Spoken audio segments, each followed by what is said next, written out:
Salut à toutes et à tous, soyez les bienvenus dans Match après Match, épisode 2 de l'année 2023. Autour de la table pour cette tribune assez libre, on va parler beaucoup de foot suisse. Lorenzo Falbo, salut. Salut. Nicolas Emenech est avec nous. Bonsoir. Et Gabel Chapuza. Bonsoir Vincent. Messieurs, gros match cet après-midi, le derby du Rhône qui était très attendu, évidemment. Je ne vais pas monopoliser la parole, je vais vous la céder assez rapidement. Qu'est-ce qu'on pense de ce derby autour de cette table? Allez-y, sentez-vous libre.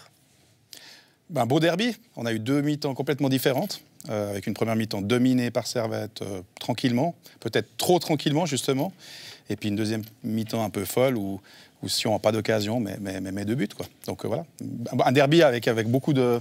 Je pense de temps différents et puis deux mi-temps totalement différentes. Surtout un scénario incroyable, imprévisible. C'est vrai qu'il y avait qu'une équipe en première mi-temps sur le terrain, avec un Sion à la rue, surtout défensivement. Je pense à Cavaret qui a pris un torticolis. On a qu'à se rappeler un petit peu les images de Bézia sur le deuxième goal.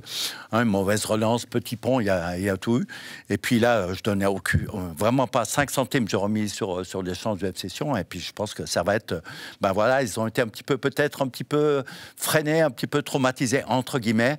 Ils ont perdu un petit peu le fil du match. C'est qu'ils ont pris le 2-1, un goal incroyable, donc l'autogol de Clichy qui a relancé le match, qui a donné confiance à Sion, qui a surtout défendu. Celestini a essayé de faire des changements, l'entrée de Balotelli. Oui, mais ça, je trouve fort, Gabé, parce qu'ils sont à 10, Sion, et Celestini, il fait rentrer 4 joueurs offensifs sur les 9 joueurs de champ qui lui restent. Ils n'avaient plus rien à perdre, 2-0. Ils sont chanceux, en fin de compte, de repartir avec un point du Stade de Genève. Chanceux, mais ils ont encore eu l'occasion du 3-2, je vous rappelle. Mais chanceux quand même. Si Bua avait joué juste, c'est-à-dire aller fixer le défenseur et lâcher le ballon au bon moment pour Sio, on aurait eu le hold-up parfait. Combien de fois Servette peut tuer le match? Je pense que c'est eux qui vont mal dormir et Sion va repartir plein de confiance. Non, mais c'est Servette qui a perdu le match, c'est tout. Servette a perdu 2 points.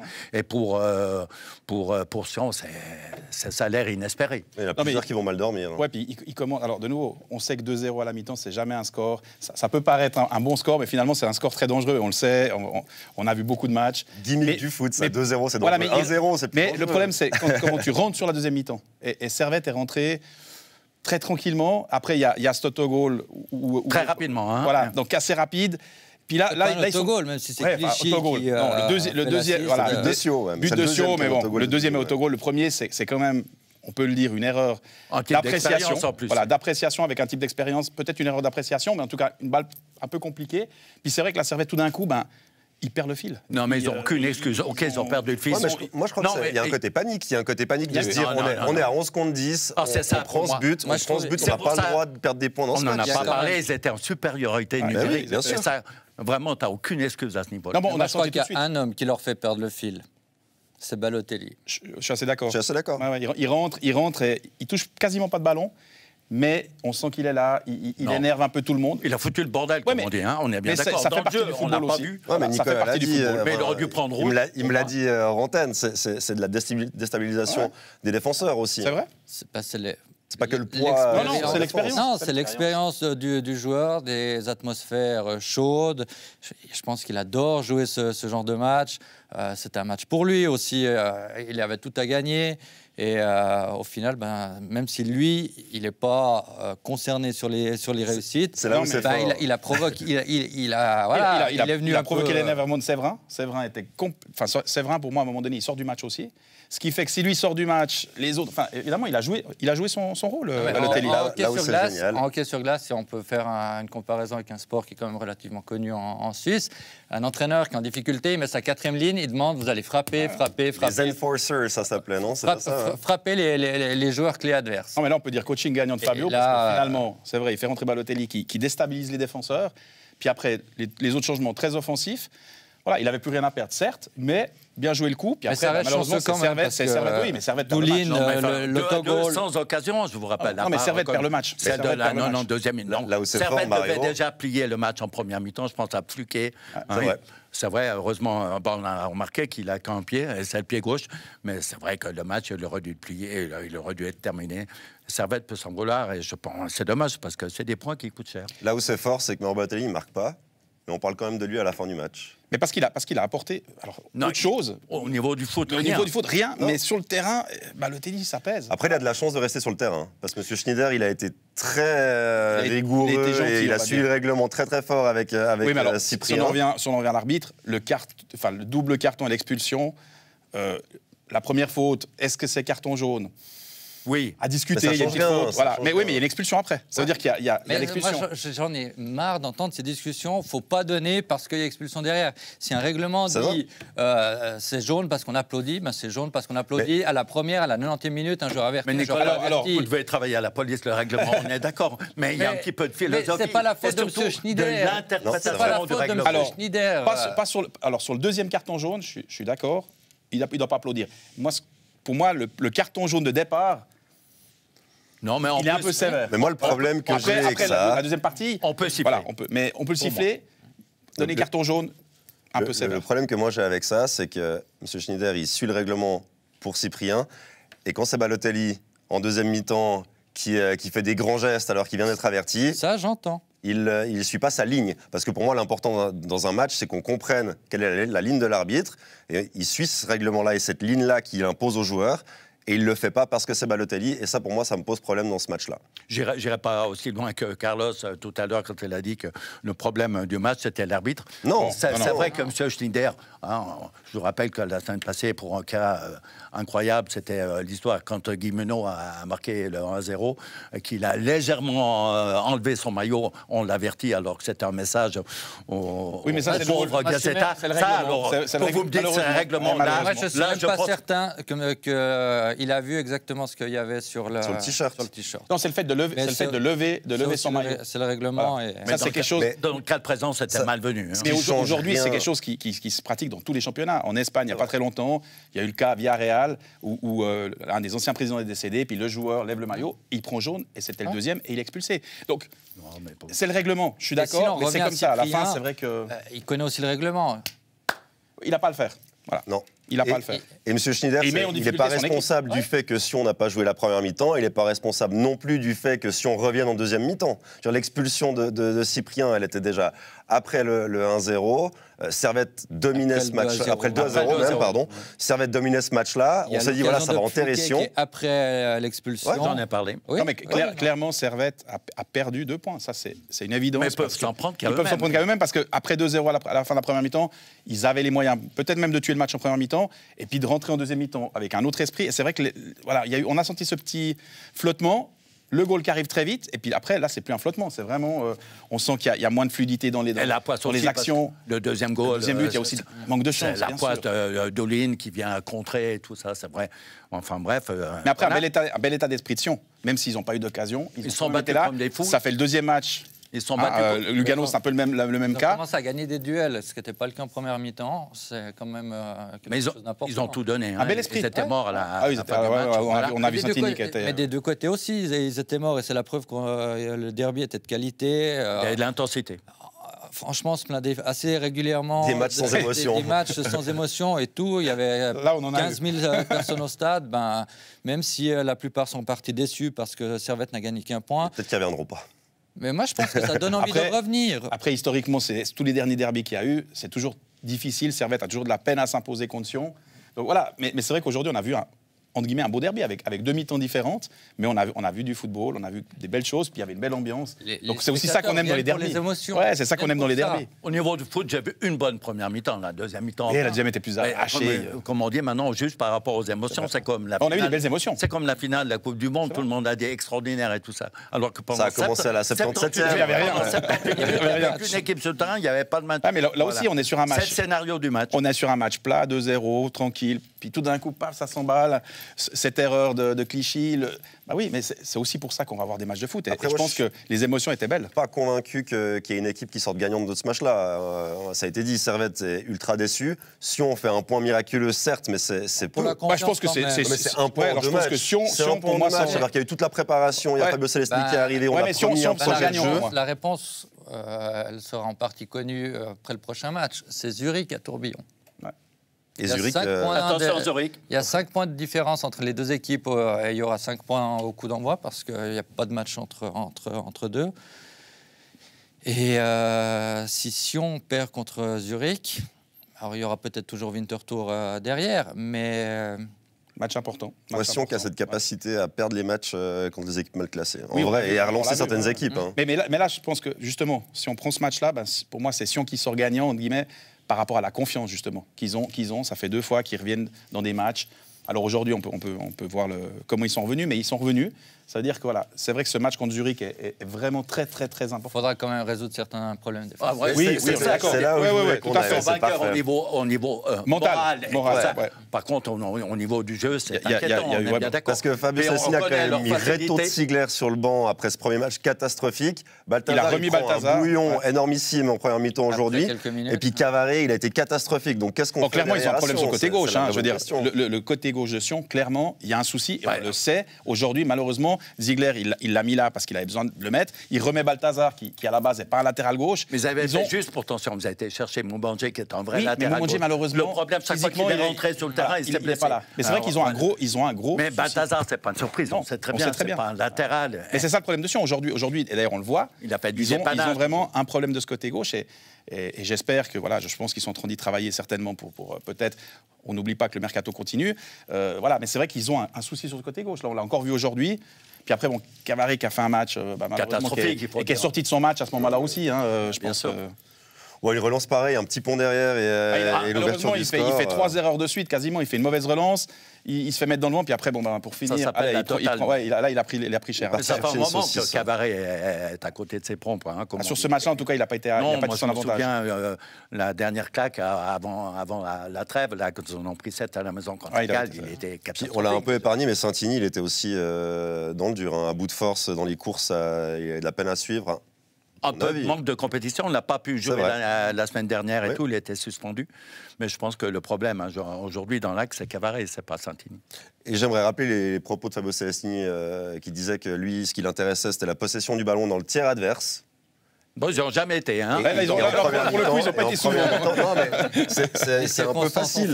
Les circonstances ont fait que. Mais la première mi-temps, jusqu'au moment où il se retrouve à 10, moi, j'ai pas vu une équipe de Sion qui avait la possession du ballon la première mi-temps, le jeu. Non, mais la première unique, c'était. Servette a extrêmement bien joué la première mi-temps. Bien sûr. Voilà, donc on peut rien dire. Servette première mi-temps, c'est certainement en tout cas un des meilleurs Servettes. En tout cas, une des meilleures mettons de Servette cette saison. Ils ont fait une mi-temps quasi parfaite. Parce que Servette nous a habitués à un nouveau Servette. On sait qui a joué beaucoup plus bas, un petit peu plus défensif et qui jouait beaucoup par les transitions. Là, ils ont posé le jeu. On a retrouvé un Servette assez intéressant au niveau de la journée. D'où la frustration qui doit être énorme chez les Servettiens parce qu'après avoir fait une très belle mi-temps, finalement, ils laissent partir 2 points. Qui sont 2 points à domicile, qui à la fin du championnat, ça compte. Donc je pense que la frustration, elle doit être encore plus grande parce que cette première mi-temps, elle est aboutie.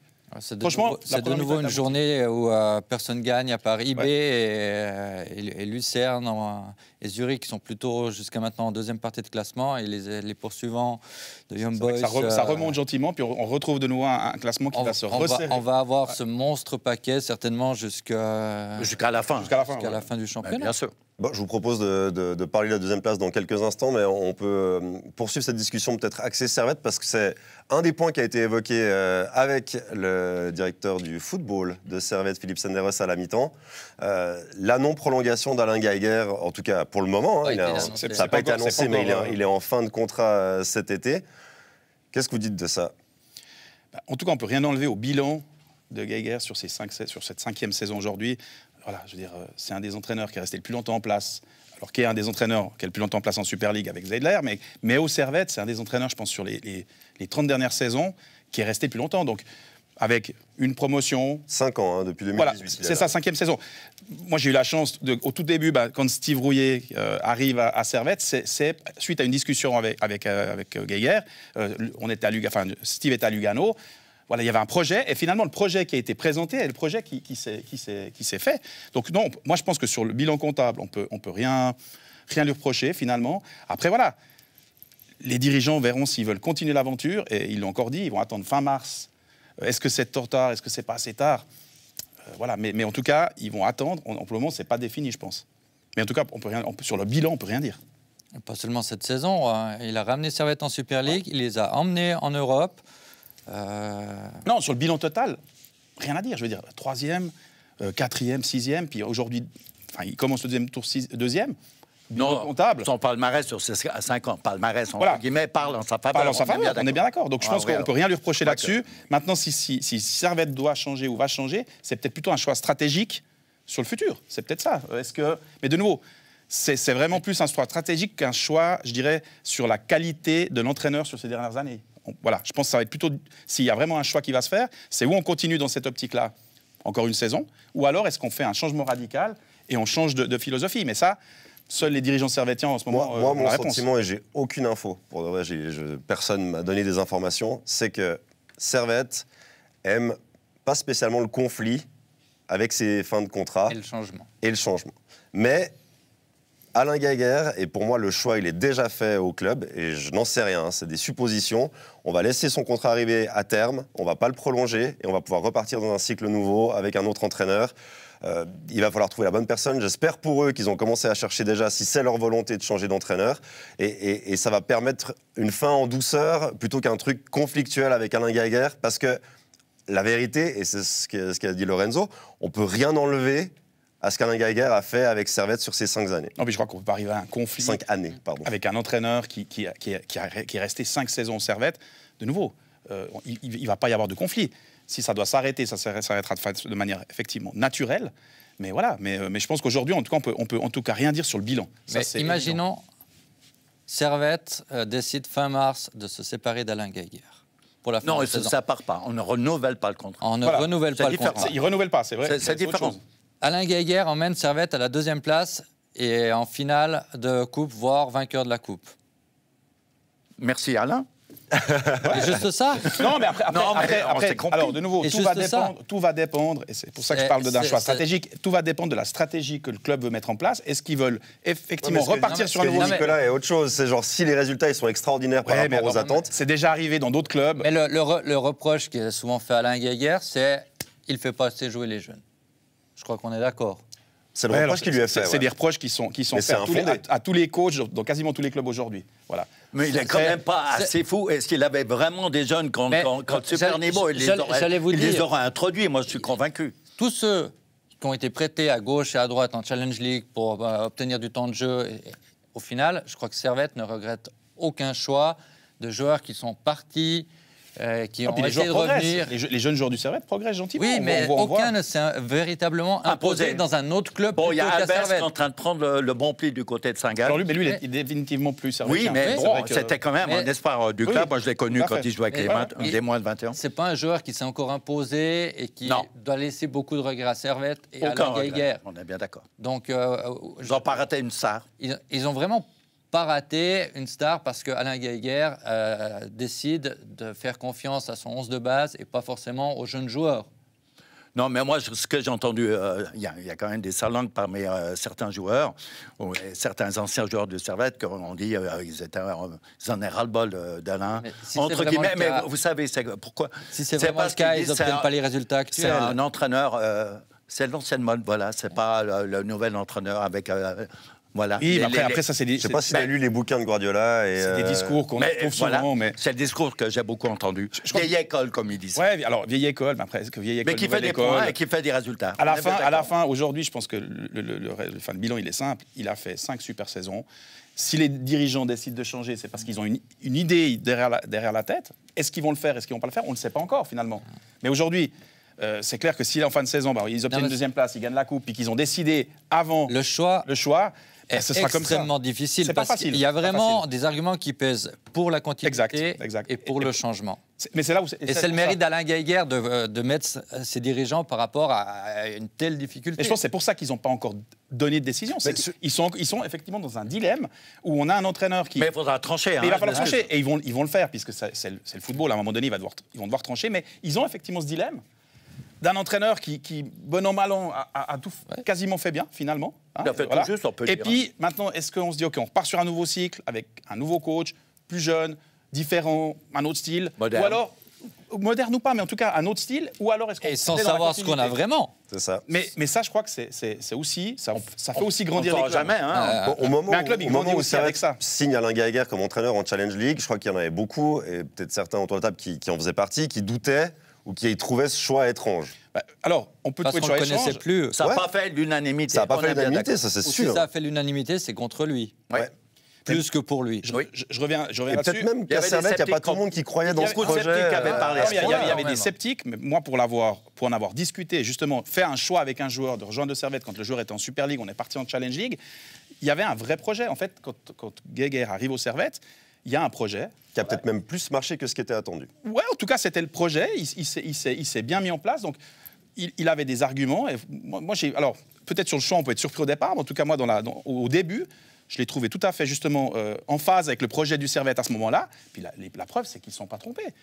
Si on revient en arrière, c'était compliqué. Il a fait 9 matchs, 12 Ouais, points. c'était compliqué. Il était mal barré. Le début était compliqué, puis après, Oui, c'est parti. Mais ils ont fini en apothéose, c'est vrai que là. Mais en tout cas, on ne peut pas critiquer le choix, puisque ça a été un choix Ils gagnant. avaient rempli le stade contre Lausanne lors de la promotion, c'est vrai. Et puis après, 2 années européens, l'année passée un peu moins bien, 6e, hein, je crois. Et cette année, bien placé, même si le C'est foot, encore possible. le foot c'est nouvelle long, version est légèrement de moins bonne qualité. Mais enfin bref, les résultats sont là. Non, mais en tout cas, aujourd'hui, on voit qu'il continue à faire de bons résultats. Alors aujourd'hui, mais c'est pas de la faute du coach aujourd'hui. Je pense que là, il y a plusieurs faits qui font que. Mais en tout cas, ce qui est sûr, c'est que soit Servette continue dans une ligne, ou alors, tout d'un coup, veulent complètement changer cette ligne-là. Et de nouveau, je répète, ça fait grandir un club des fois. Est-ce qu'on continue avec un coach qu'on connaît, qui va apporter ce qu'on lui connaît, ou est-ce qu'on Non, mais par rapport est-ce qu'on fait autre chose par rapport au jeu évoqué, on avait fait un sondage auprès de nos téléspectateurs l'automne dernier, Est-ce qu'ils préfèrent le jeu ou les points? et la majeure partie préfère les points. Le président est le premier, je me rappelle, hein, la question lui a été posée, il a dit clairement, si je dois choisir, je prends les points. Mais j'estime qu'on peut faire des fois du jeu avec et du des jeu, points. avec du jeu. Alors, Bâle, j'en reste à un moment convaincu. donné, ils se sont révolutionnés pour faire du jeu et des points, et du spectacle, et faire jouer les jeunes. Et il y a ni l'un ni l'autre. Ouais, alors, Et ils ont vu plus rien. alors, Il n'y a ni l'un ni l'autre. c'est là Non, qu'on c'est ça. on vient bas sur Bâle. Il y a plus rien. Et quand on dit faire jouer tous les jeunes, on voit Bâle aujourd'hui ce qui se passe. 4 qui avaient moins de 20 ans au coup d'envoi hier. Hein. Résultat. Avec un point d'expérience. Résultat de défaite une contre défaite Lucerne, de alors 3-2 qu'il contre Lucerne. devait la gagner, hein, largement. Moi, je pense qu'il faut toujours un mix. Voilà, il doit y avoir des jeunes et il doit y avoir des joueurs d'expérience. Et je pense que ça n'a Ouais, jamais mais changé. La stratégie baloise, elle est différente, c'est pour se faire du pognon sur les jeunes. La C'est stratégie différent, baloise, c'est il faut- une mise en il faut vitrine. appeler un Voilà. arbre. Non, mais c'est une mise en vitrine. Ouais, C'est c'est exactement. la grosse erreur qu'il y Un a chat, aujourd'hui à vous voulez Bâle. dire. Mais ouais, exactement. Non, mais c'est Un l'erreur arbre. de Bâle aujourd'hui, c'est cette fameuse mise en vitrine avec beaucoup de jeunes joueurs qu'on veut Allons-y, mettre en avant. C'est mettre en valeur, c'est tout. Et c'est surtout, c'est la philosophie des guns, et la tactique des guns, hein, c'est le choix. Oui, mais c'est directeur. nécessaire quand même d'être qualifié en Europe. Bah oui, parce Pour le qu'il FC faut Bâle. absolument cette deuxième place pour le FC Bâle. Hein. En termes économiques, c'est ultra Mais important. alors, C'est un club qui a elle fait va la- être difficile Au à moins aller la chercher. hein. troisième. Bah, Au moins la C'est un troisième. club qui a conclu ou la l'année coupe. 2022 en déficit de, je sais plus, 3 millions. Mais ils ont Au perdu plus, des spectateurs par le. Hein, Non, mais au vu de la physionomie compliqué. du championnat cette année, la deuxième place va être difficile parce qu'il va y avoir plusieurs équipes qui vont se battre pour cette deuxième et troisième place, ouais, mais dont ça- Bâle. alors, Bâle, ça va pas être si facile d'aller chercher ou la deuxième ou la troisième. Hein. Moi, je reste persuadé qu'à la fin Non, du mais- championnat, Oui, c'est très serré. Hein, C'est je vous serré, mais rappelle. c'est pour ça, c'est serré, et ça On peut est- jouer sur les on est à dernières journées. mi-championnat, il y a 6 points d'écart pour 7 équipes, hein, je crois. Donc l'équipe qui va gagner une fois 3 matchs consécutifs, ça peut aller très très Ça peut aller vite. sera Mais- européen, ça mais- c'est sûr. Donc il faut ça. Et je pense que, comme c'était l'année passée, on va retrouver un petit peu le même scénario. Mais Bâle, c'est vrai, se doit absolument de réagir. C'est vrai qu'ils sont en train de filer du mauvais Non, mais coton. Bâle n'est pas à sa place, surtout. c'est Oui, ça. mais je me mets à la place de Pas à sa l'entraîneur place, qui doit faire jouer des jeunes. Non, mais en peut-être termes de qualité sur le papier, c'est pas oui, possible. mais de nouveau, une équipe qui change souvent, des jeunes qui sont. on joue enfin, jamais 2 fois la même chose, on est bien d'accord. Bah oui, parce Est-ce qu'ils sont pas à leur place? Je crois pas. Moi, je pense qu'ils sont à leur place. Non, alors j'ai un exemple. Moi, je n'ai pas très bien compris hier. Il y a le dénommé Pellemar, qui a une bonne cote chez certains et tout ça. On a toujours dit que c'est un excellent central. Alors c'est lui qui... Qu'est-ce qu'on fait? On met Pellemar en numéro 6 et c'est Frey qui joue derrière. Non, mais on inverse les rôles à mauvais escient. C'est un exemple que moi, je ne veux pas dire que ça m'a choqué, mais ça m'a vraiment surpris. Mais ça veut dire que vous pensez qu'Alex Frey, il est en danger, là? Parce que moi, j'ai le sentiment qu'il était... Il quitte le terrain hier. Moi, clairement, je pense qu'il est la en tête danger, bien mais basse, on le hein. dit déjà depuis la fin de la première partie de saison qu'il est en danger. Donc, Ce qu'il a sauvé, c'est sa qualification en Coupe d'Europe, croyez-moi. Et c'est pas terminé. Parce qu'il y a Trabzon Oui. qui arrive, mais il faut être prêt aussi, parce que Bâle, s'il reste dans cette dynamique-là, ça... Je pense que ça va devenir assez rapidement secondaire, la Coupe d'Europe, parce que la seule solution pour être européen via la Coupe d'Europe, c'est de la gagner. Et vu les équipes en Conference League, je n'imagine Non, pas il y a des du grosses tout équipes. Bâle gagner cette compétition. Donc, il faudra se qualifier pour l'Europe via le championnat. Mais bien sûr. Et idéalement, avoir l'assurance d'être en phase de groupe, parce que c'est ce qui rapporte de l'argent aujourd'hui, la saison prochaine. Et pour être sûr d'être dans une phase de groupe, que ce soit Ligue des Champions, Europa League ou Conference League, ça veut dire soit être dans les 2 premiers du championnat, soit remporter la coupe, soit être 3e si le vainqueur de la coupe est dans les 2 premiers. Et Bâle a un match mercredi en coupe contre Grasshopper, qui est extrêmement important. Donc, si Degen ne croit plus en son entraîneur, c'est le moment de changer. C'est le moment. Moi, je crois qu'il y croit encore. La question, elle est toujours la même. Ok, il y croit plus, mais qui pour le remplacer aujourd'hui? Alain Geiger. Non, je blague. Non, mais j'ai maintenant. Qui pour le remplacer? La problématique est là aussi. On change un entraîneur. Il faut avoir anticipé aussi un peu. Peut-être. Je ne crois pas que c'est le projet Bâlois de changer de coach. Moi, je pense qu'ils vont continuer à lui faire confiance. Il y a des matchs de Coupe d'Europe qui arrivent. Ça va être compliqué. Est-ce qu'il va tenir? À voir. Mais c'est vrai qu'en tout cas, Bâle est une équipe cette année qui ne démontre pas grand-chose. Cette défaite hier. Oui, mais ça ne se joue pas à grand-chose hier. Et si Bâle gagne hier, ils sont à 2 points de Lugano et de la 2e place. Non, mais c'est serré, de toute façon, c'est très serré. Oui, mais ce qui s'est passé hier, ils ont déjà fait 1 point le premier match à Saint-Gall. On peut dire, ils peuvent dire merci à Marvin Hitz qui a fait des arrêts incroyables. Ouais, ou à Lucas Görtler d'avoir tiré le penalty n'importe comment. Ouais, on est bien d'accord. Mais j'entends, c'était un point miraculeux. Non, mais Bâle est pas Je veux bien qu'ils ont joué à 10 avec l'expulsion de Burger. La grande force de Bâle. Au-delà du résultat, Nicolas, parce que moi, ce qui me gêne, c'est tout ce qui a entouré ce match-là. Vous étiez au stade. Moi, j'ai vu le résumé, j'ai vu beaucoup d'occasions bâloises quand même. Oui, mais alors, il y a énormément d'occasions baloises. Ils peuvent gagner ce match, ils doivent gagner ce match. En première mi-temps, Lucerne n'est pas là. C'est un peu le match de Servette contre Sion aujourd'hui, mais c'était hier soir. Ce qui me gêne énormément, c'est ce qui a suivi le match. C'est au niveau des interviews, on nous a envoyé uniquement Fabian Frey, qui était le seul qui avait le droit de s'exprimer. Tous les autres joueurs sont allés au vestiaire. Il y a Granit Xhaka qui en a rajouté une couche, comme souvent sur les réseaux sociaux, pour dire ce qu'il pensait. Bah oui, son frère n'a pas joué. Du bien qu'il pensait que Tolen Xhaka n'ait pas joué et de la gestion du directeur bâlois. Et au final, on a de nouveau ce sentiment de cacophonie qui vient d'un club. Et moi, ce qui me gêne vraiment, c'est qu'on a le sentiment que c'est un club qui a tout perdu alors que c'est un club qui avait tout. Mais c'est ça. Mais Frey, il a râlé, hein, c'est qu'il n'était pas content après ses collègues. C'est que personne, ils sont partis en vitesse au vestiaire alors qu'ils n'ont pas été salués les vestiaires. C'est assez bien joué. Les spectateurs. C'est assez bien joué d'envoyer uniquement Fabien Frey. Oui, parce qu'il ne va pas dire de bêtises. Au niveau de la communication, c'est bien joué, mais maintenant, ce qui faisait la force du grand FC Bâle, c'était la sérénité, la tranquillité sur le terrain et en dehors. C'est toujours facile quand on gagne, ça. Non, mais l'impression que c'est hyper serein maintenant. J'ai bien dit, pas seulement sur le terrain, aussi en dehors du terrain. Et tout ce qui est aujourd'hui, c'est que, et en dehors du terrain, et sur le terrain, on sent que c'est pas serein. Donc à un moment donné, la force de Bâle, c'était ça. Mais quand on gagne, tout le monde vient vous taper dans le dos. N'oubliez pas, quand on perd, bah... Ouais, mais je pense qu'en dehors du terrain, c'est pas serein. Ça fait la 6e année que c'est pas facile. Hein. Donc, 4 titres IRB, plus Zurich l'année passée. Et cette année, je pense que pour le titre, ils peuvent tirer un trait. C'est vrai que c'est une phase difficile, surtout quand tu es le grand dominateur pendant 8 ans. C'est vrai que c'est compliqué. Les attentes sont ultra hautes, mais démesurées. Surtout au niveau des spectateurs qui sont moins présents au stade. Il y a beaucoup de rancune, de colère un petit peu contre les performances de l'équipe. C'est vrai que là, ils sont dans un passage très difficile. Mais ce que dit Gabès, c'est que Bâle avait 6 ans pour se reconstruire. Enfin, ça fait déjà 6 ans qu'ils essaient de se reconstruire et qu'on a un sentiment que ça avance pas. Oui, mais dans les coulisses, on le sait très bien, c'est pas serein. Il y a pas mal de conflits d'intérêts. Je ne vais pas rentrer dans les détails.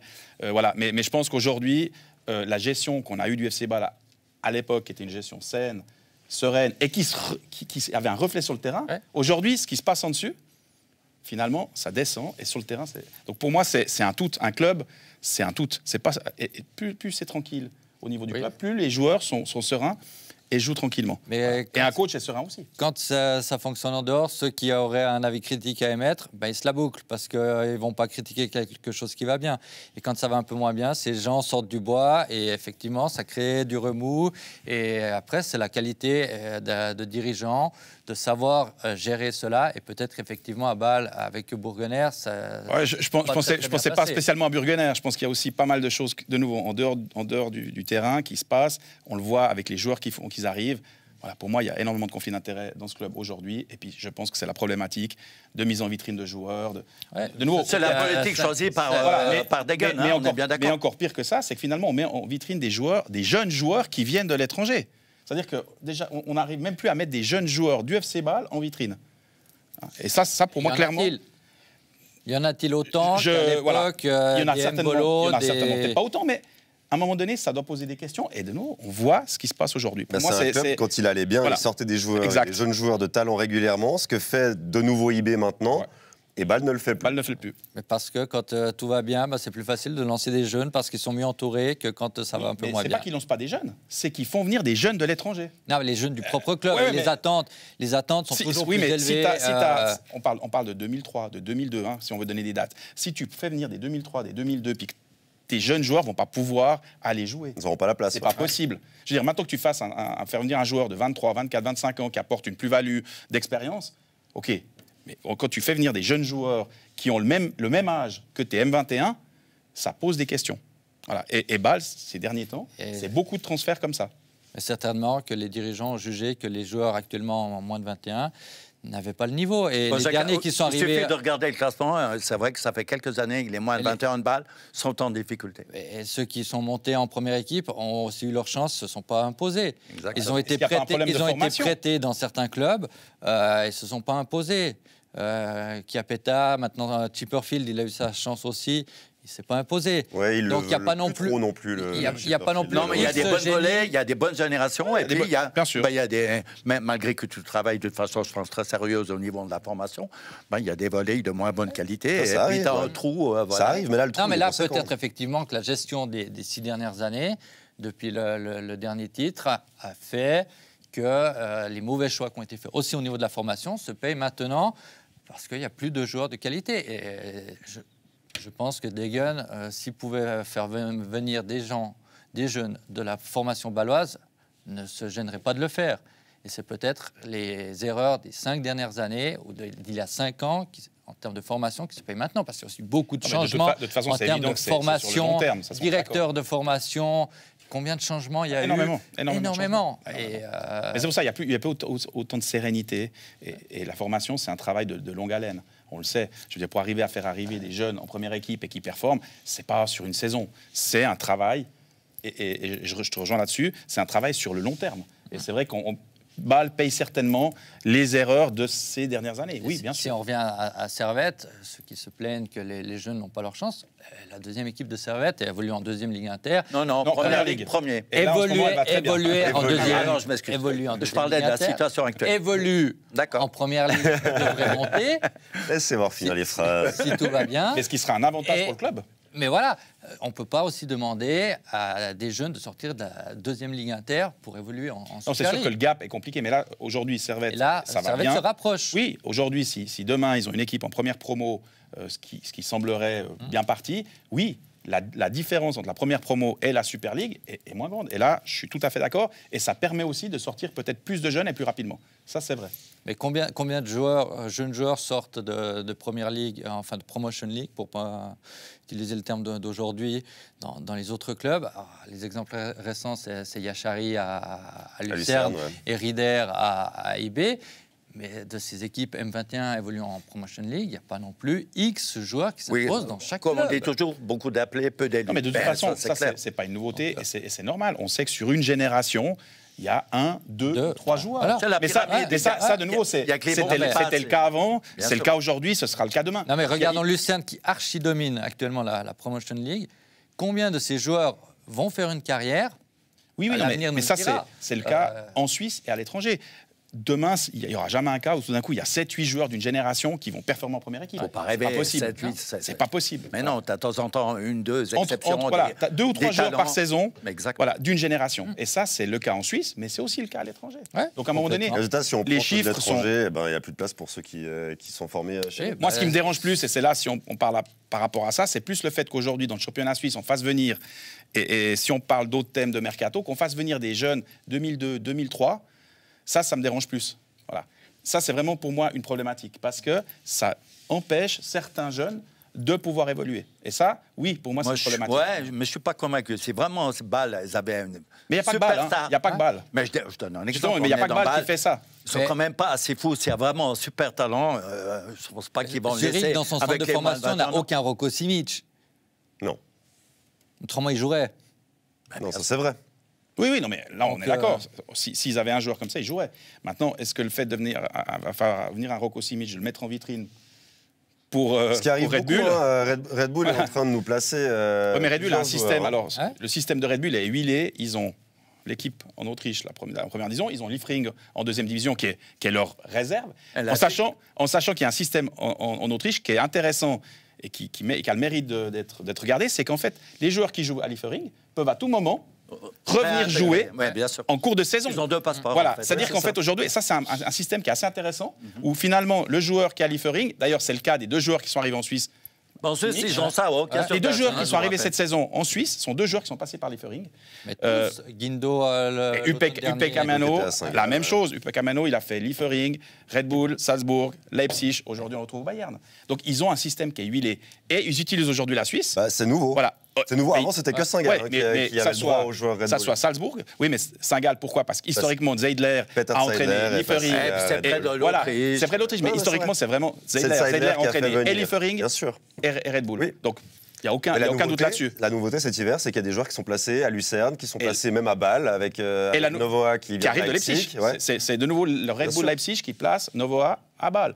Donc, oui. Red Bull, ils ont une technique, enfin une stratégie. Ils ont surtout des moyens financiers. Ils ont des moyens financiers, mais ils ont une belle stratégie. C'est-à-dire que ce club de deuxième division leur permet vraiment de sortir des jeunes. Vraiment. Voilà. Après, aussi avec des moyens, on parlait des moyens bien sûr. D'autres clubs, mais eux, ils peuvent aussi prévoir. Si lui part, on a déjà le plan A, le plan B, le plan C. Mais ce fait de pouvoir changer en cours de saison, scouting, on l'a déjà. Mais aujourd'hui, le fait de c'est la même chose. Les vrais clubs formateurs, c'est ça. On a le plan A, le plan B, le plan C. Ils anticipent sur le futur. Et avec des moyens financiers importants, c'est évidemment beaucoup plus facile. Non, mais on ne peut pas se comparer en Suisse. Rater une fois un plan B ou un plan C. Non, mais moi j'ai un avis sur la question, mais je veux quand même savoir le vôtre. Qu'est-ce qu'on pense du fait que Red Bull emploie la Suisse comme une vitrine? Et en fait, encore une fois, c'est ce que Lorenzo a dit. On a moins de place pour notre formation. Mais moi, c'est plus ça qui me dérange. C'est plus ça qui me dérange. Je répète, ce qui me dérange, c'est qu'on fasse venir des 2002, des 2003. Ça me dérange fortement. Maintenant, qu'on fasse venir un joueur intéressant de Leipzig, enfin de Leipzig ou de Salzbourg, c'est le propre du championnat suisse, qui a toujours été un championnat, parce qu'aujourd'hui, ça a toujours été un championnat de vitrine. Le championnat suisse a toujours été un championnat. On parlait de IB, c'est Batcheux qui est parti. Il est venu ici avec une idée bien précise. C'était se relancer. Voilà, et il s'est relancé. Donc aujourd'hui, que la Suisse soit vitrine... En plus, ça a fait une bonne affaire. Ça prend tout le monde était content. Mais la Suisse est une vitrine. Combien de joueurs sont venus se relancer en Suisse? Mbabou aussi, notamment les joueurs suisses aussi. So est en jouant en Regional Liga en Allemagne, en 4e division. Il était avec la 2e équipe de Gladbach. Ce qui lui a permis de repartir les dirigeants avaient insisté et Adi Hutter n'était pas très très chaud à le prendre et c'est finalement ces dirigeants qui ont réussi à le convaincre. Je connais le chef de scouting qui lui a dit. Oui, il paraît. Déjà entendu parler. Non, mais là c'était super affaire. Non, mais c'est des bonnes stratégies. Non, mais ça c'est des bonnes stratégies. Et puis des joueurs suisses qui reviennent. Pour moi, des joueurs suisses, même s'ils sont jeunes, qui reviennent en Suisse pour se relancer. Granit Xhaka ne reviendra pas. Il a dit vous ne pouvez pas rappeler les anciens. Non, mais les jeunes, le problème, quand on parle des jeunes en Suisse, souvent ils partent. Alors, à l'exemple du jeune Montero de Servette, ils partent beaucoup trop tôt. Et ça, on est d'accord. C'est la part du gain, les parents et tout ça. Mais de nouveau, oui, ils reviennent. Mais alors, on parle toujours de ceux qui reviennent dans de bonnes conditions. Mais ceux qui reviennent dans de mauvaises conditions et qui ne font pas carrière, il y en a aussi beaucoup. Au Berlin, par exemple. Après, bien sûr, Red Bull a des moyens illimités, etc. Mais le foot autrichien, quand même, pas toujours été à ce niveau-là. Et par rapport et les autres. Ouais. C'est un peu ça. Mais par rapport au foot suisse, on a eu un FC Bâle ultra dominateur, et même en Champions League. Enfin, faut se rappeler qu'il n'y a pas si longtemps, on avait Bâle qui allait en Ligue des Champions et qui allait jouer très haut. Ce qui se passe avec Red Bull actuellement, c'est ce qui se passait avec Bâle en Suisse il y a 15 ans en arrière, 10-15 ans en arrière. Il y avait une telle marge entre Bâle et les autres. Entre Bâle et les autres, aussi grâce aux millions de la Ligue des Champions. Et Salzbourg, saison après saison, emmagasine les millions par les transferts, par la Ligue des Champions, ce que faisait Bâle avant. mais c'est sûr qu'ils ont une stratégie, puis la stratégie de Salzbourg, elle est claire. C'est le groupe Red Bull qui fait venir des jeunes joueurs d'abord à Salzbourg, Liefering. Donc c'est une stratégie qui est faite sur du long terme. Celle-là, elle est claire, mais au final, ça c'est la stratégie ligne droite. Liefering, Salzbourg, Leipzig, et on vend pour les meilleurs. Ultra cher pour les meilleurs. Voilà, puis après, il y en a d'autres qui vont des trajectoires parallèles qui font qu'il y a des joueurs des Rocco Simic, voilà. Mais c'est normal parce que chaque trajectoire n'est pas linéaire. Donc il y a des joueurs qui ont besoin de plus de temps, d'avoir un step en Super League qui est une très bonne ligue. Ça peut leur permettre. Des joueurs ont besoin de partir et de revenir, comme certains vont partir et réussir, comme certains vont rester et réussir. Il y en a qui vont partir et jamais réussir. C'est vrai qu'il n'y a pas de règle non plus. C'est extrêmement difficile. On peut pas dire qu'il y a un cas concret. Enfin, non, il n'y a pas de règle. Chaque cas est différent, chaque joueur est différent. Voilà, il y a le mental qui rentre en compte, il y a tellement de choses.